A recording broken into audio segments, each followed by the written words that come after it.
dear gosh. Let this not be another delirious illusion. Can it be? Can it be that I have finally finished my life's masterwork? Behold! My masterpiece is complete!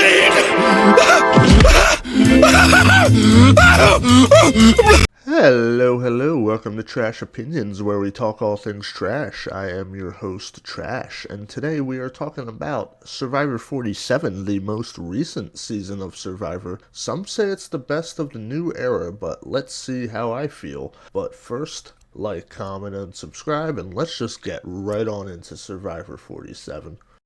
First on the docket, we have the first boot. We have Jon Lovitz? Yeah, that's it, Ticket. Jon is the host of the popular political podcast Pod Save America, a former speechwriter for Barack Obama, and the older guy of the tribe. I wouldn't be surprised if fans of his podcast watched Survivor for the first time only to see him go out first. I wonder how many continued watching the season anyway. He has a friendship with Andy as they're both outsiders. He gets called out by Andy during the first immunity challenge as Andy's having an emotional meltdown and loudly explaining to everyone his plan to throw Jon under the bus after the immunity challenge to save himself. Jon still, for some reason, wants to work with Andy on a blind side of Anuka, and people are considering Jon because of how strategical he seems to be. It's looking like it might be an Andy boot on the first episode. A lot of the tribe content is focused on how they aren't able to trust Andy not to have another emotional outburst like that. However, it's all a smokescreen for a blind side of Jon as he gets voted out in a 5-1. He's a pretty surprising first boot. He didn't do much wrong aside from being an older guy, being a little bit too articulate, and Andy being better at challenges than him, which is funny because Andy's not particularly great at most of the challenges, as we will see. But really, as far as first boots go, Jon's not all that memorable. He's going in meh. We started with the first boot, now we're getting to the merge boot. We have Tiana Hams. TK brings in Tiana as the fourth in his alliance by telling her that Gabe's the one on the outs of the alliance, so it's not a bro thing, to make her feel comfortable, which is funny. She pulls a Gabler by just throwing Gabe under the bus at the first chance she could get at the hot dog reward challenge, where they won a great prize of 1 hot dog each. No toppings, just a bare dog on a bun. What a pittance! Who the hell eats a sauceless dog? At least give them a couple ketchup packets, god damn. Sue then tells Gabe that Tiana threw him under the bus after they come back, setting the target onto Tiana. She's also a witness to Sue's red paint, and what do you do to the witness to the crime you just committed? You eliminate them, of course. During the split tribal, Tiana smartly realizes if they pick off Rachel when it's 5 Tuku and 1 outsider, that the rest of the 6 is just going to start targeting Tuku, and that it's a no-win situation, so she puts up Gabe. What she doesn't realize is her hatred of Gabe is what got her to be the vote anyway, and in my opinion, even if Rachel hadn't left tribal with a safety without power advantage, Tiana just did not have any real character moments or really much to her outside of being decently strategical and having a tearful exit as she gets screwed by Sal. I'm gonna throw her in meh. At number 16, we have Anuka D. Anuka is being targeted at the first tribal by Jon, but she survives that tribal when Jon is going home first, so it's already not the best start for her game. She then starts to bicker with Sam about how the shelter should be built and general camp life stuff, causing a huge level of friction between the two, as Andy's taking notes. She then goes on the journey with Rome and Kyle, losing her vote in the process. She tells everyone on the tribe but Andy the truth, letting Andy think she still has her vote. She makes up this entire story just for Andy too. It's kinda hilarious. She thinks she's in on the plan to get out Andy even without her vote, but much to her shock, the plan is to actually get her out. Anuka then does that thing that's starting to annoy me, where she will milk her own blindside by just taking her time to get her torch snuffed, sitting there for a while saying, "Are you serious right now?" Acting like she's Michaela and being like, "Did you know?" to Rachel. And I'm just thinking, just get your torch snuffed and leave. There's been over 700 people to be eliminated from Survivor now. You're not special. Get out. Anyway, Anuka was pretty unremarkable. She's going in meh. Next up, we have somebody that I didn't expect to go out as early as he did, but here we have Kean Patel. Kean lives for the chaos, which is why he liked to stir the pot with Rome and Sol. Him and Teeny find Rome's Beware Advantage box, so they know Rome has something, and he then has a hilarious scene where he one-ups Rome by making fire within minutes after he fails to. Right after Rome brags he can make a fire in 15 seconds. He thinks he's safe, saying he's the only one whose name hasn't been said until it starts being said. Kean wants to use Genevie as the decoy vote, which pisses her off, so she orchestrates a plan with Rome and Sol. Kean gets a crazy blindside after Rome steals his vote, while his number one in Teeny is also voteless, just to make sure it actually is Kean going home. Sadly, we don't get a lot of personal content about Kean, and we really only get strategical content, and him doing that trope of thinking he's safe when he's not safe, the one that we've seen 100 times now. He leaves Tribal telling Genevie that he trusted her, which sticks with her all game, making him one of the rare early boots being mentioned late game, like Jelinski last season. I honestly wanted to like Kean, but he didn't last long enough to really leave too much of an impression on me, and I'm going to have to put him in meh.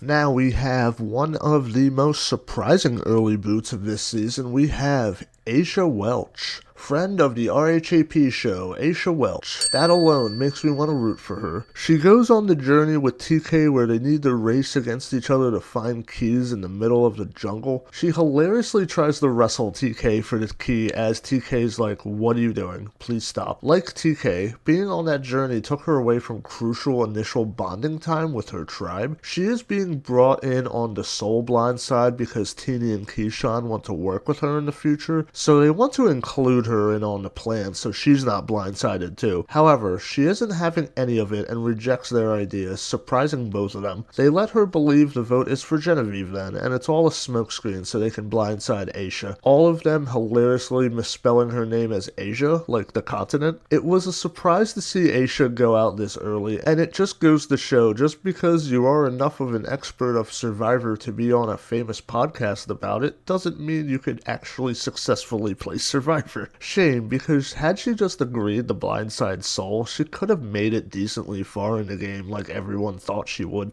Who knows? Anyway, the fact that her loyalty is what got her cut and just the general surprise of her boot, she's going in fun downfall.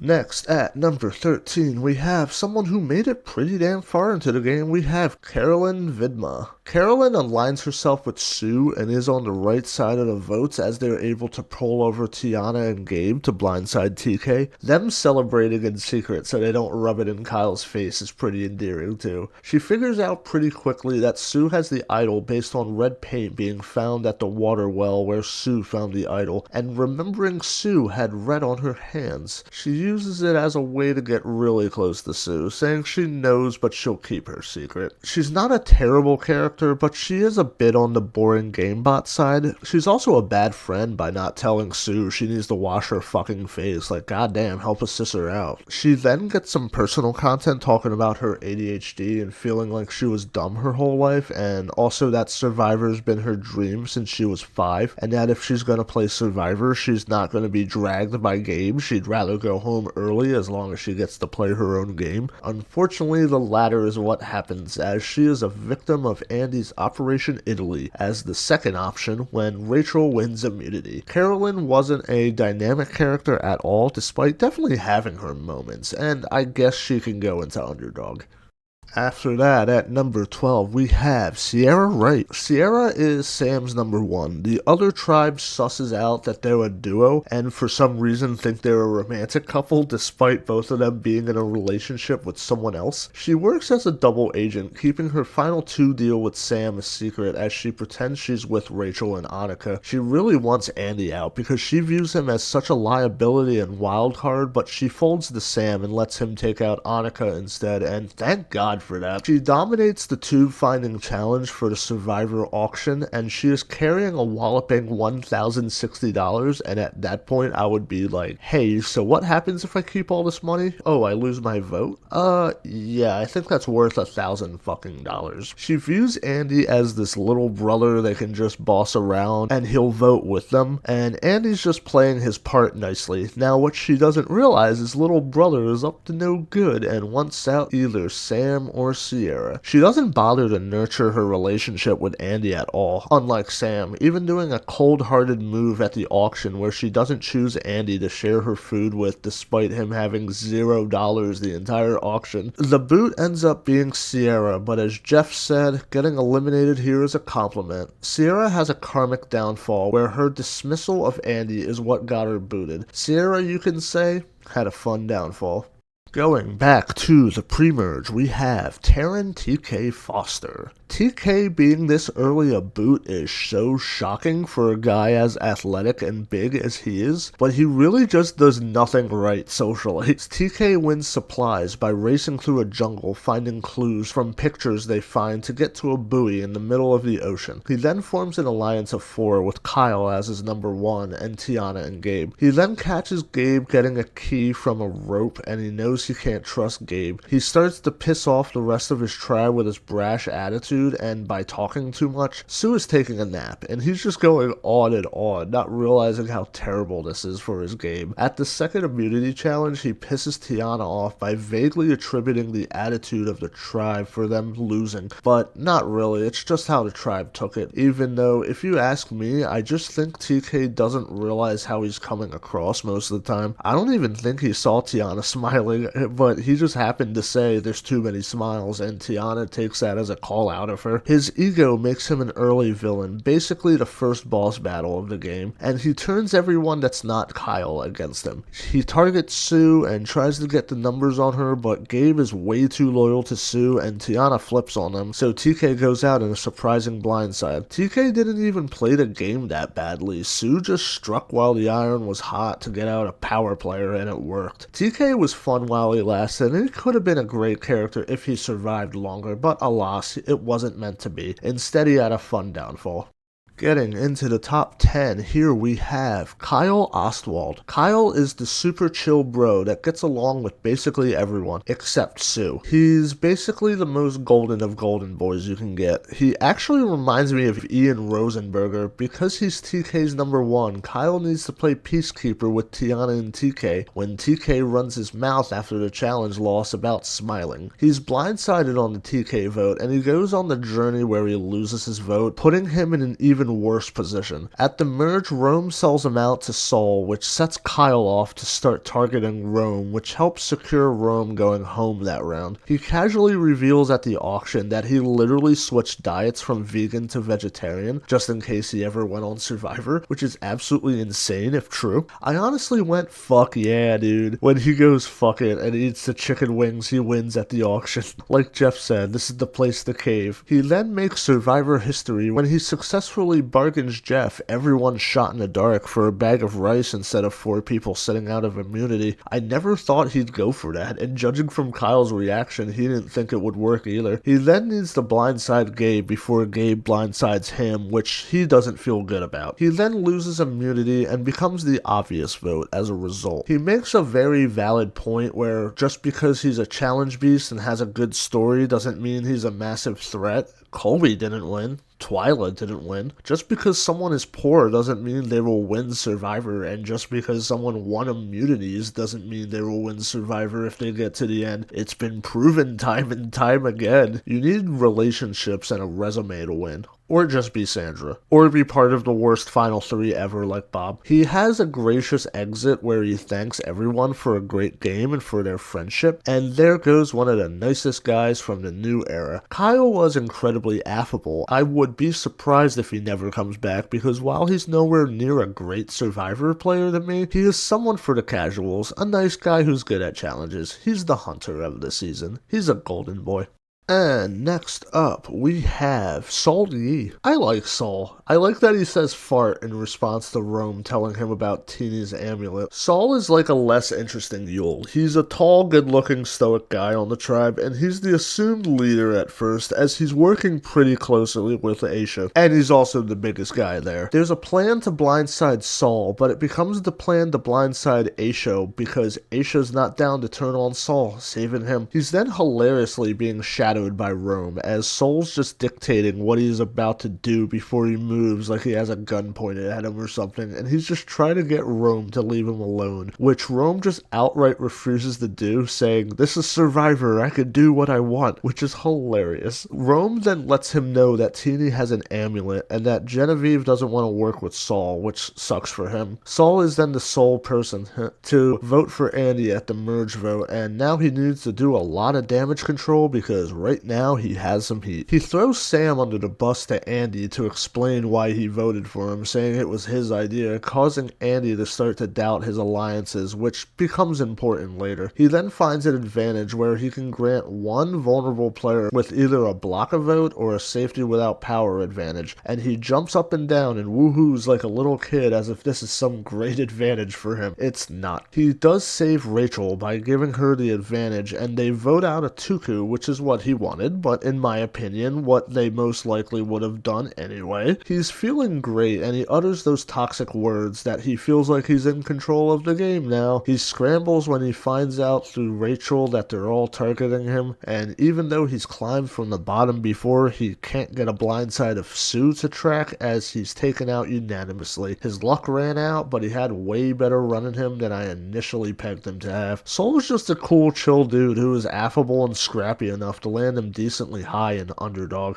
Next at number 8, we have the first ever non-binary Survivor contestant. We have Teeny Chirio. Teeny makes a big deal about their pants and not looking like a typical Jerseyan, and I don't understand the correlation. Does New Jersey have a certain fashion that I'm not aware of? Is this 2010 where everyone thinks New Jersey is just all spray tans and blowouts? Anyway, to me, Teeny starts off as a frontrunner, making bonds with everyone on their tribe the way Kenzie did last season. Their heart gets the better of them at their first tribal council as they vote Sal instead of Aisha because they couldn't vote her out, which doesn't look good for them moving forward. Thankfully, they're not in trouble the next few rounds and they make it to the auction where they spend $640 on macaroni and cheese, which is just an entire vibe. I think that would be the item I fold on, that or a cheesesteak sandwich. They have a very tearful tribal council where they have to vote out Sal, a plan they only found out about through a live tribal. She's pissed Genevie didn't tell them about the plan, and they feel like they don't have anyone they can trust in the game. They then open up about their issues with their gender identity and where they fit into the whole binary gender dynamic, and I honestly wish them a lot of luck in that journey of self-discovery. Then their bag catches on fire. Yes, it happened exactly like that. They are fucking pissed when Sam doesn't try to pull them over by bringing them to the loved one's letter reward, and they're sarcastically clapping and saying what a great guy Sam is, which is hilarious.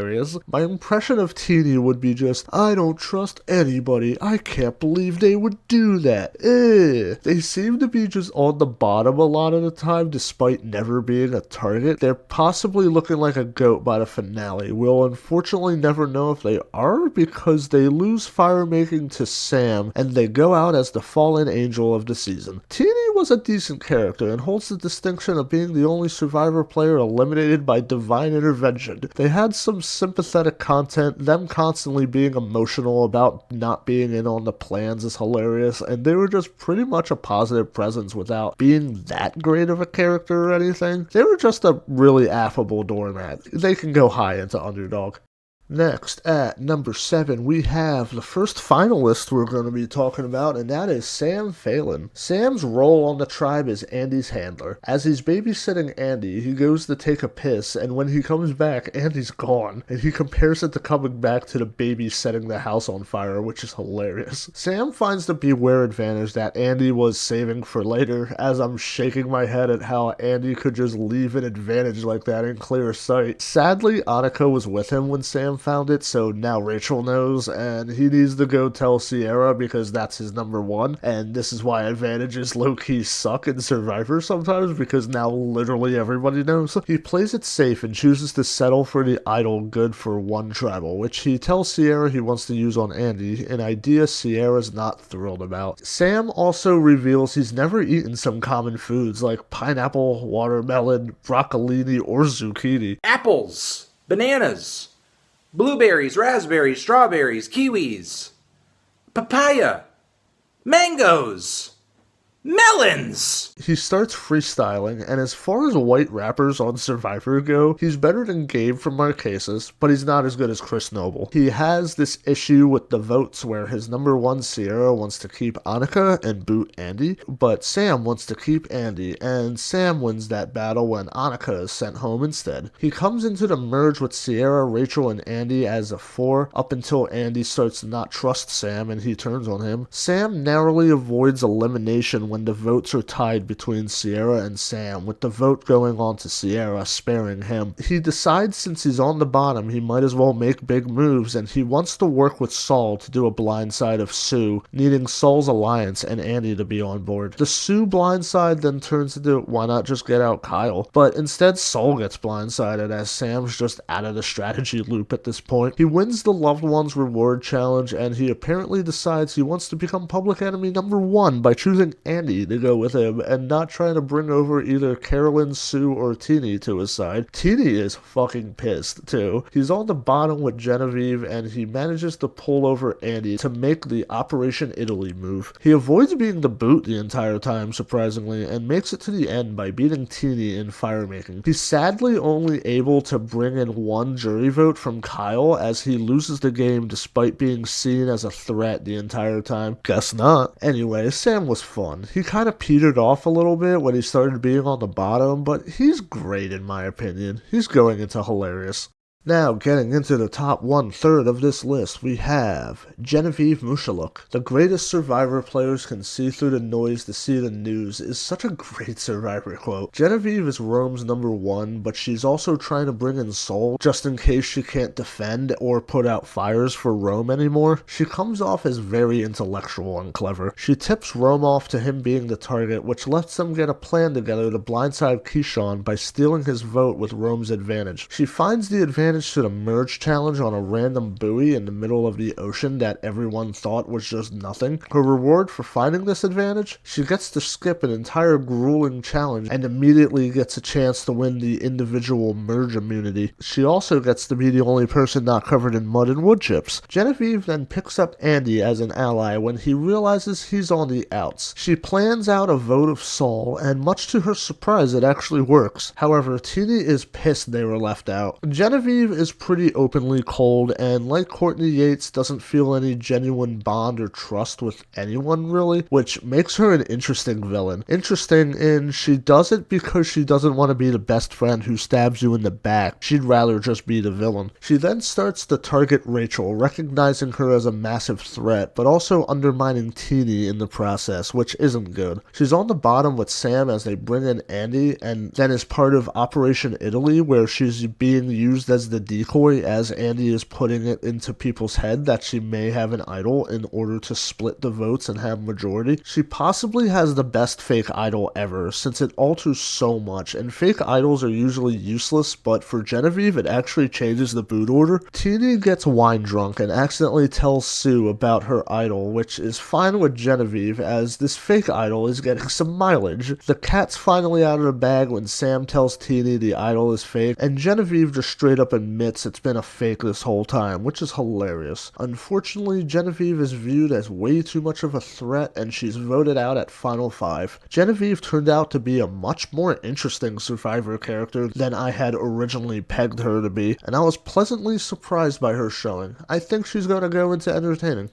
Getting into the top 5, we have Sue Smay. Sue may be the dirtiest player to play Survivor, not in a Ric Flair way, more like Pigpen from Peanuts. Sue is the mom of the tribe who teams up with Gabe to help him find the idol. She hides her age and tells the tribe she's 45 rather than 58, even though it's obvious she's not 45. She has old lady arms, you can tell. She just doesn't want to be underestimated as just an old woman. She then finds an idol in a pot filled with paint she needs to cut down from a tree, smashing on the ground and getting paint everywhere. She looks like a crime scene as the rest of her tribe are asking why she has blood on her chin and hands and hair, which is kind of hilarious. You got red on you. I love the edit on the previously on Survivor of this scene where it makes it look like she murdered Jeff. She has her ruh-roh raggy moment when it turns out the merge is coming to their beach, so she needs to hide all the evidence of the paint pot before anyone finds it. Rome finds the rope attached to pieces of a pot, and they all deduce somebody found an idol, and Sue is just shitting bricks when they tell her about their discovery. A few rounds into the merge, Sue is then being targeted and avoids being blindsided on the soul vote, and she starts to work with Andy based on Andy wanting Kyle out, and Sue honestly fucking hates Kyle. There's like a whole montage of her talking shit on Kyle. She's then blindsided on the Gabe vote, and she's pissed it was Gabe and not Kyle. She finally gets her revenge, I guess, on Kyle when he's voted out, and it's clear she's a very emotional player. She's being edited to be someone playing with their heart and having deep trust in her allies, Gabe and Carolyn, but the edit is honestly going off a cliff the longer the merge goes on. She's blindsided once more when her number 1, Carolyn, is sniped out from Operation Italy, and now she is completely alone. She's finally the one doing the blindsiding when she votes Andy with Rachel as she plays her idol. She uses her own idol at 5, and she's saved at Final 4 by Rachel, so from 5 on, she gets a free ride to the end. Sue played a unique type of game where she was just really loyal to her alliances and avoided being the boot by not being much of a power player or a challenge threat. Sadly, she ends up as a 0-vote finalist despite 2 of her number 1s being on the jury in Gabe and Carolyn, and that sucks. She just played a Sandra game and only Sandra can win a Sandra game. Sue was great when she was, so she can for sure go into entertaining. Next, we have Sue's ally, Gabe Ortiz. Gabe is a really fun character throughout his run. Gabe is out on the prowl for cougars as he finds his older woman he wants to work with in Sue. He then finds the beware advantage in a log as he's looking for firewood and finds a map to a key. TK finds him in the middle of finding the key that's tied up on some ropes, and he pretends he just randomly found this rope and was wondering what this key was, not telling him about the beware advantage he found. He then has Sue keep a lookout as he digs up this box, and he brings the box up to a hill. He has the choice of an idol good for 1 tribal right now, or an idol good for 3 tribals later after another task, and like Sabaya from 45, he wants to bank the power. He sits the box down on a rock where it falls down the hill, making all kinds of noise and alerting everyone to something going on in the middle of the jungle. He hilariously scrambles, scooping up the box and then scampering off into the jungle. He then finds the key in some driftwood in the middle of the night, and now there's a 3rd box. It just doesn't end. TK doesn't fully trust him, and he has him on the outs of his alliance with Kyle and Tiana. Luckily for him, TK is the first out from his tribe, and they don't go to tribal again until the merge. Tiana is throwing him under the bus, but then Sue tells him about it, and now he wants Tiana out. At the pre-jury vote, he's talking as if he's running the place, and for the first time in 7 episodes, not going home as a result. He gets really overconfident in himself, and he thinks he has this clear path to the end, but I don't think anyone is taking Gabe to the end. He says at the final 9 round that if he just gets through this tribal, he has it, but he doesn't get through the tribal. Gabe gets sniped out with an idol in his pocket, telling Jeff, "I'll be back," which is hilarious. Gabe was wonderful. I really do hope he'll be back. The dude was a lot of fun in the pre-merge and leaves this season as one of the more memorable characters, and I'm gonna put him in entertaining.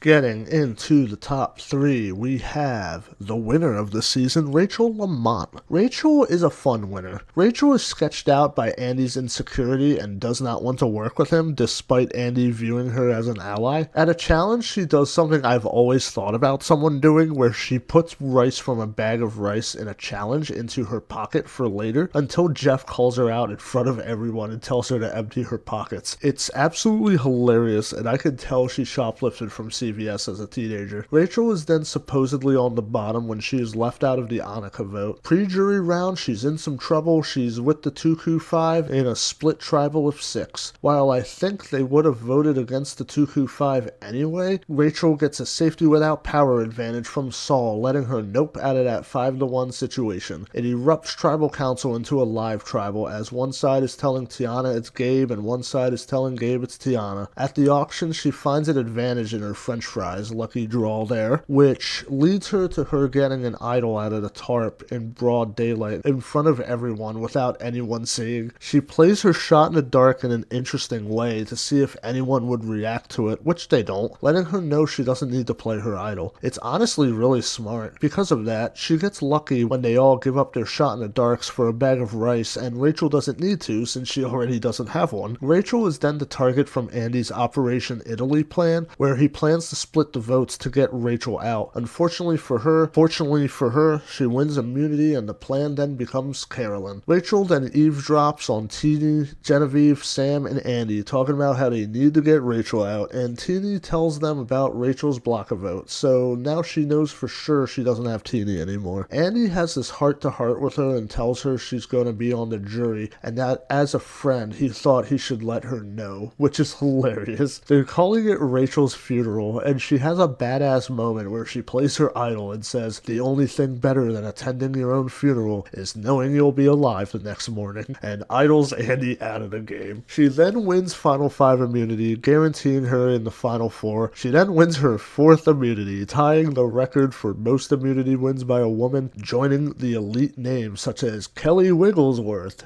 Jenna Maraska, and Chrissy Hoffbeck. Oh boy. Okay, and Kim Spradlin. She saves Sue and sends Teeny and Sam into fire making. Let's be honest, I did not expect Rachel to win the Final 3. I thought it would come down to Sue and Sam, with my money being on Sam, since in all honesty, she should have went out at 7 and kinda Mike Holloway'd herself to the end, which no Survivor superfan respects, and she voted wrong a lot. While I felt Sam and Sue had strong bonds in the games, and 2 locked votes each in Sierra and Genevieve, and Carolyn and Gabe, respectively, however, Rachel gives nothing but amazing answers, has the advantage of being propped up as a threat the entire merge, and somehow sneaks out an improbable win, even getting fucking Carolyn's vote when her #1 ally since day 1 was in the Final 3. I'm just amazed she won by that large of a margin. She was an awesome character too, nothing spectacular, but as far as winners go, she was pretty entertaining. How was she a winner from a gameplay standpoint though? Fucking terrible. Literally Ben Driebergen and Mike Holloway tier. She was basically handed the easiest idol in the new era. Anyone could have done that puzzle. That's something you see in ads for phone games, for fuck's sake. But she is a whole lot of fun, so I'm throwing her in entertaining. And now, this top 2 was really hard to pick between, but here we have Rome Cooney. Rome being an esports commentator makes so much sense because the dude can talk a mile a minute. Rome finds the beware advantage and Aisha catches him looking for something and tells the rest of the tribe who start to look for him and find him at the water well as he dips off in another direction. Not shady behavior from Rome at all. Not making himself a target at all. Nope. He finds the beware advantage and for some reason tells Teeny all about it, and who goes to tell Keyshawn, even saying, "I don't know why he told me." They go to open the box up themselves, and Rome catches them in the act as Teeny is talking their way out of it, acting like they were setting up a 3-person alliance. There's multiple layers to the idol like before. Rome plays it smart and takes the short-term idol just because his cover's already blown. He might as well guarantee safety for a round. It makes sense. He then starts getting all Rupert about the fishing gear, hogging it all to himself, which is hilarious. He then starts getting a bit Aussie when he decides he doesn't want to share the spoils of his hard work with people who don't appreciate it. Rome then gets a steal a vote advantage on the journey, which is an advantage rarely ever used effectively, as powerful as it could be. I just can't remember the last time a steal a vote changed anything, besides in Game Changers. He lies his ass off to his tribe and says he doesn't have his vote when he has his vote, a steal a vote, and an immunity idol. After orchestrating a blindside of Asia, Rome threatens, gives Sol an ultimatum to give him his shot in the dark, using his steal a vote as a way to strong arm him, giving him the old, we can do this the easy way or the hard way. However, instead of taking that route, they decide to go with blindsiding Keyshawn while Teeny doesn't have their vote, flipping Teeny now onto the bottom. Once the merge round begins, he's throwing Sol under the bus to everyone and being a shit stirrer at camp, which the tribe catches on to. He delusionally thinks he's running the game and boasts about his status in confessionals. Then he's doing the puzzle, sitting down, and just having, I think, Genevie hand him pieces. It's fucking hilarious. He doesn't get a single piece done, and both tribes finish as he's just sitting there looking like a total idiot. Rome then becomes a stand-in for the meta of Survivor nerds when he talks about the amulet being the worst advantage in the game, which it is. So Jeff invites him to sit where Jeff sits and school him on Survivor, making him the only player to ever get to sit in the Jeff seat, which Chrissy Hoffbeck got really pissed off about on Twitter for some reason. He doesn't waste his opportunity. He goes on this big speech on why the amulet sucks, and all it does is put a target on your back and make the other people with the amulet just want to get you out, and yeah, he's absolutely right. And he just puts on an amazing performance, seemingly on the spot. Bravo, Rome. If Jeff ever leaves the show and Rome is his replacement, that would make me so happy, but I know it's never happening. But I'm glad he got to do that, because he went home at that very tribal, continuing the trend of people thinking they're on the top only to come crashing down. Even though he doesn't make the merge, Rome is a fucking amazing character, and up there when it comes to the greatest pre-merge boots of all time. Rome better come back. I'll be upset if he does not. Rome is going into love. And now we have number 1, surprising even me, we have Andy Ruda. Andy, the king of unfortunate gifts. Andy introduces himself by saying, hey, I was a total poser back in high school. I wore Grateful Dead shirts while having a fear of weed. Which, how do you have a fear of weed? Did a weed plant beat you up and take your lunch money? However, this is the second time weed has been mentioned on Survivor.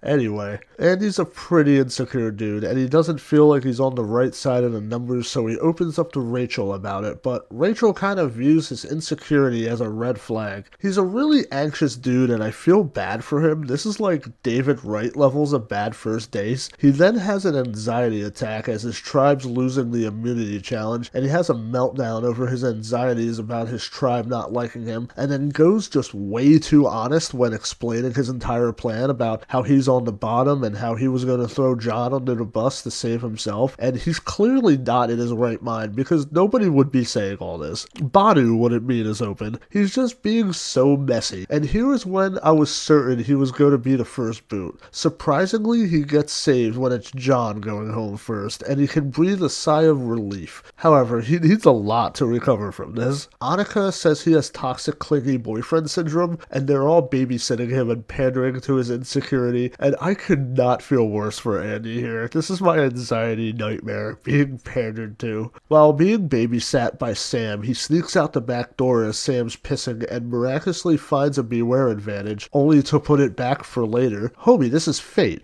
Open up that fucking thing. You need it. Then Sam finds it, and Andy is an idiot. He goes back, realizes it's gone, and that he probably should have hid it better, and hilariously thinks one of the girls has it, telling Sam all about this as Sam has the key in his sock and saying this is valuable information that he thinks will bring Sam and him closer. Cut to Sam, who's saying he feels bad lying to Andy this much. He's being called a Survivor George Costanza by Sam, which is really funny and also really accurate. He's then looking like the easy vote when they lose immunity, but thankfully Andy's trust is not misplaced and they send Anuka packing instead. He then savagely claims that blindsiding Anuka was fun as hell at at the Merge Tribal, which was awesome. He then catches a single vote from Saul, and Saul explains to Andy that it was Sam who pitched him the Andy plan, causing Andy to question all of his alliances at Gata, giving him the green light to flip on him. I'm not sure why it took him this long to realize he was a goat being dragged. He bonds with Genevie and forms a new working relationship with her. During the Survivor Auction tube finding challenge, he hilariously can't find any of the tubes of cash despite walking past so many of them, leaving him with literally $0 for the auction. Andy is America's player because he's watching the auction without participating, just like America. Andy then decides, hey, why don't I just pick up Sue, and hits her in her weakness, how much she hates Kyle. Kyle is the obvious boot, but Andy wants to blindside Genevie for being a threat instead. His strategy to getting that done is to crunch the numbers in front of everyone and determine that Kyle has a 6.25% chance of winning 4 more immunities.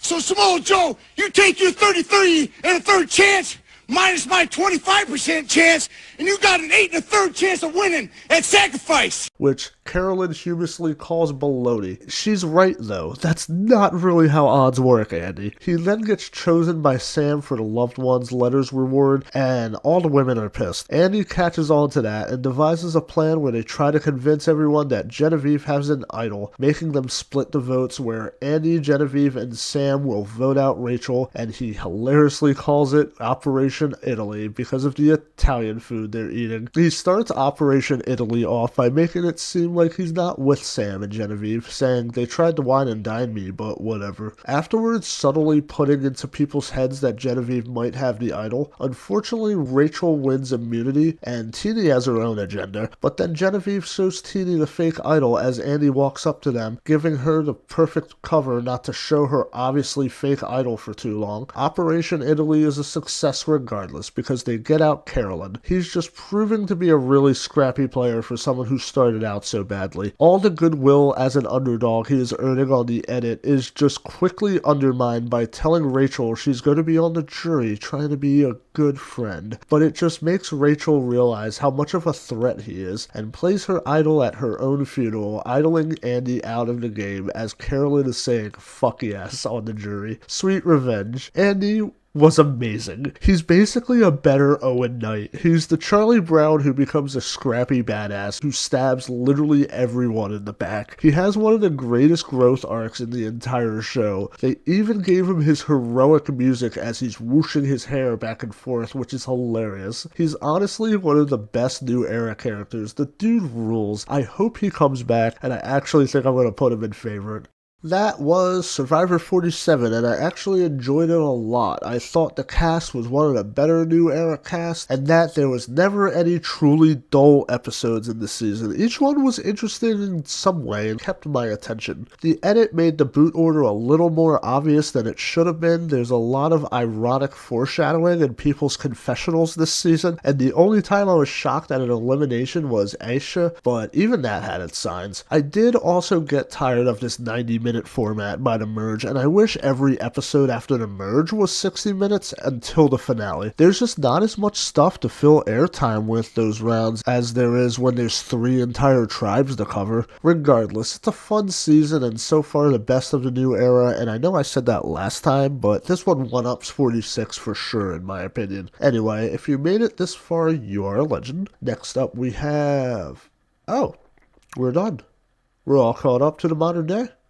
I could finally complete my masterpiece, that is the ranking of every single character on Survivor. All 857 showings will be ranked on this channel. First, we are going to have a season ranking, and then the ginormous list in probably 10 or 12 parts, let's be honest, depending how long each one is, with a supercut at the end. I really, really hope to see you there. Goodbye.